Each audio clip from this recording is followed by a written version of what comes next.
Let's talk psychic incest. Let's talk emotional enmeshment. Let's talk being a mama's boy. Let's talk to the mother and son dynamic that can sometimes fall into unhealthy patterns, particularly when there are no fathers in the home, whether they are emotionally absent or whether they are physically absent or even both.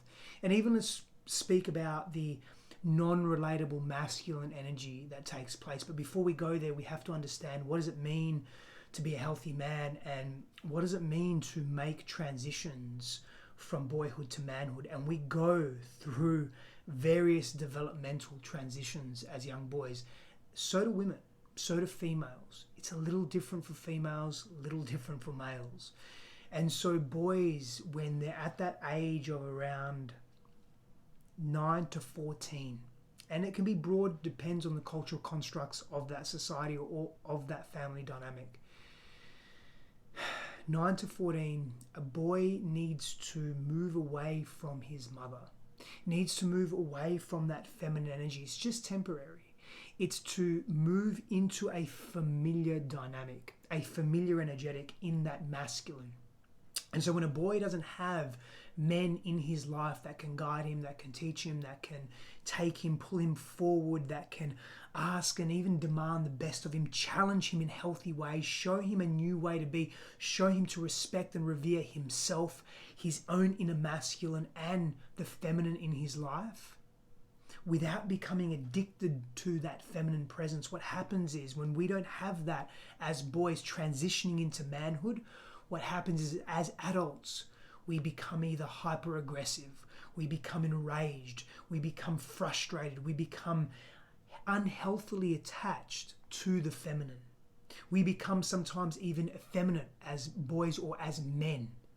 We lose our sense of connection to self. We associate masculinity as something that is unhealthy when that's not the case. We associate all male endeavor, all masculine endeavor, as something that is not real, not true, not healthy, not attractive. So let me elaborate here. So what happens, particularly for women, when they do not have a solid support of a masculine energy in their lives, whether it comes from their own experiences with their father, and they then become parents themselves, and they may attract a man who is of very similar nature to that, emotionally, physically unavailable. Maybe they get divorced young, and that woman feels the responsibility to take care of that child. And of course, this isn't about blaming women. Let me be very clear here. This isn't about blaming the mother. These are unconscious processes that take place. The mother is often doing the best she can with what she has. And again, this isn't about blaming the father not being there, or the father being absent or leaving. We're talking about, blame is not going to help anyone. We're talking about systems. Like in my own life, my parents stayed together, and they still are together, and they probably shouldn't be. They don't have a very healthy dynamic. So just because parents stay together, that doesn't, and remain together in a dynamic, that doesn't mean that that's better than parents splitting up. My father was still unavailable in so many different ways. He was physically aggressive and violent. He was volatile in his demeanor. He was physically and emotionally absent. And so even though my parents were together, I still didn't have that healthy masculine role model. And so this isn't about blaming anyone. This is looking at the dysfunction in our collective and individual psyches. And so what happens is, when that mother doesn't have that partner that she can rely on, she unconsciously projects, generally onto her children. And if it's a boy, that unconscious projection, that enmeshment, or we call it emotional enmeshment, or psychic entanglement, or emotional entanglement, the needs that mother has, that woman, that parent has, is unconsciously projected on that young boy. She doesn't even know it. Now, I'm not talking about, sometimes it's sexual incest, sure, but I'm talking more about emotional, psychic incest. This is what it's more about.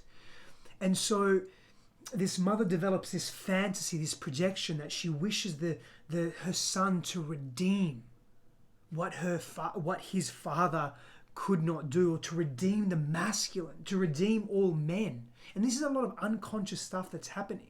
And then she knows that she's contributed to that young man redeeming the crudities of other men. Because she's been pained, she's been hurt. Also, there's a dream there that she may be kinder, or that her son, may be kinder to women than his father was, her husband, her partner was. That he would even be a better lover to women than her husband was to her. And this form of entanglement can be very confusing for a boy. It detaches him. So many men speak to this. They feel like they're this substitute husband, substitute lover, or soul companion to their mother. They feel the entanglement as adults, and they don't quite understand it. This man envisions himself as a white knight for all women. And he, as a man, cannot even trust men. So the man that is hurt, the man that is not seen by other men as a young boy, cannot trust men. And so he gravitates towards the feminine. He gravitates towards women. But he loses that aspect of himself that is so needed in the world. He's gotten this idea that all men are bad. And yes, this idea has at times come from the mother. She's been so hurt, so wounded by the masculine, and probably not only in her adult romantic relationships, but by also her father. Maybe the men in her life when she was growing up, uncles, friends of her father, etc. And so this is why this stage of initiation and of bonding is with the father particularly is so crucial. It's necessary. But so many homes where there's no healthy father or no healthy masculine don't have this. And this crucial stage in male cultural evolution, male cultural development, it's broken, it's skipped. And so men take that suffering unconsciously and that connection, the unhealthy connection to the feminine, the wounded feminine, they take that and they embody that themselves in their adult lives. And this, again, this isn't anyone's fault. The woman is jaded. The mother is jaded. The mother is in pain. She's doing the best that she can. The father is in pain as well. He has his own guilt and his shame that's paralyzing. Guilt and shame is paralyzing. I know for me it is. So in this way, the boy feels like in relation to his father, he feels like a failure. And so he has to redeem himself through the mother. He has to redeem himself through experiencing a disconnected father and having the mother there that is around emotionally and physically. He has this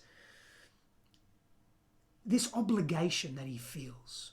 I know I experienced that as well as a young man, where I had emotional entanglement and enmeshment with my mother because I felt this. My dad is not healthy, and he's the evil one, or he's the villain.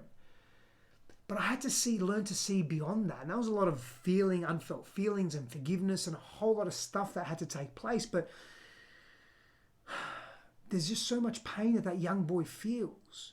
Maybe that father's unavailable, maybe he's abusive, and he turns to his mother for refuge. And then he develops a generalized idea around all men. He can't trust himself, he doesn't trust his own body, and he doesn't trust men. And so he feels like he's a failure, and he doesn't want to fail his mother because he wants to save her, but then he can't save her. So he feels like a failure. So that young boy is walking around with this sense of, I am a failure. And that is way too much for a young boy at 10, 11, 12, 13, 14 to hold that I'm a failure because I can't save or fix or help my mother. And so he feels shame, he feels inadequate, he feels insecure. He then becomes aggressive. He'll either retract from the world and hide and not share his gifts with the world, or he'll develop such anger that he takes it out on his mother or other women, or even other men as an adult, because he'll channel it in that way. He'll take advantage of other women, sexually, emotionally. He'll isolate himself. Alcoholism, defining himself by his status, his excessive achievements, his accolades, goal orientation, excessive, extreme. His self-worth is tied up with his net worth. And he loses himself. And both men and women have dark and light sides. It's not just men. So we have to embrace that and understand that. And We have to move beyond this narrative of, oh, it's a man's fault, or oh, it's a woman's fault. And this wanting to satisfy the mother, it can interfere deeply with adult reciprocated relationships, healthy relationships, or adult reciprocated love with another. The man constantly feels unconsciously inadequate and cannot prioritize the family because he's energetically tied to the original mother and to the pain that she holds over him, and she doesn't even know that. And so he has little to no structure of the father and has little to no structure within himself, walks around the world not being non-committal, being indecisive, being in that wounded masculine place where he wants to control everything. He wants to control everything. Himself, his environment, people, because that's what the wounded masculine does. The wounded feminine feels victimized. So if he brings on that wounded feminine energy in an extreme way from his mother, that wounded feminine that doesn't trust herself, he brings that into all of his adult relationships. And so, we're talking about psychic incest, emotional entanglement and enmeshment being a very real thing for so many people, because we're looking at divorce rates today. We're looking at so many homes with no father, no healthy masculine energetic in that space. Again, I experienced this so deeply in so many different ways.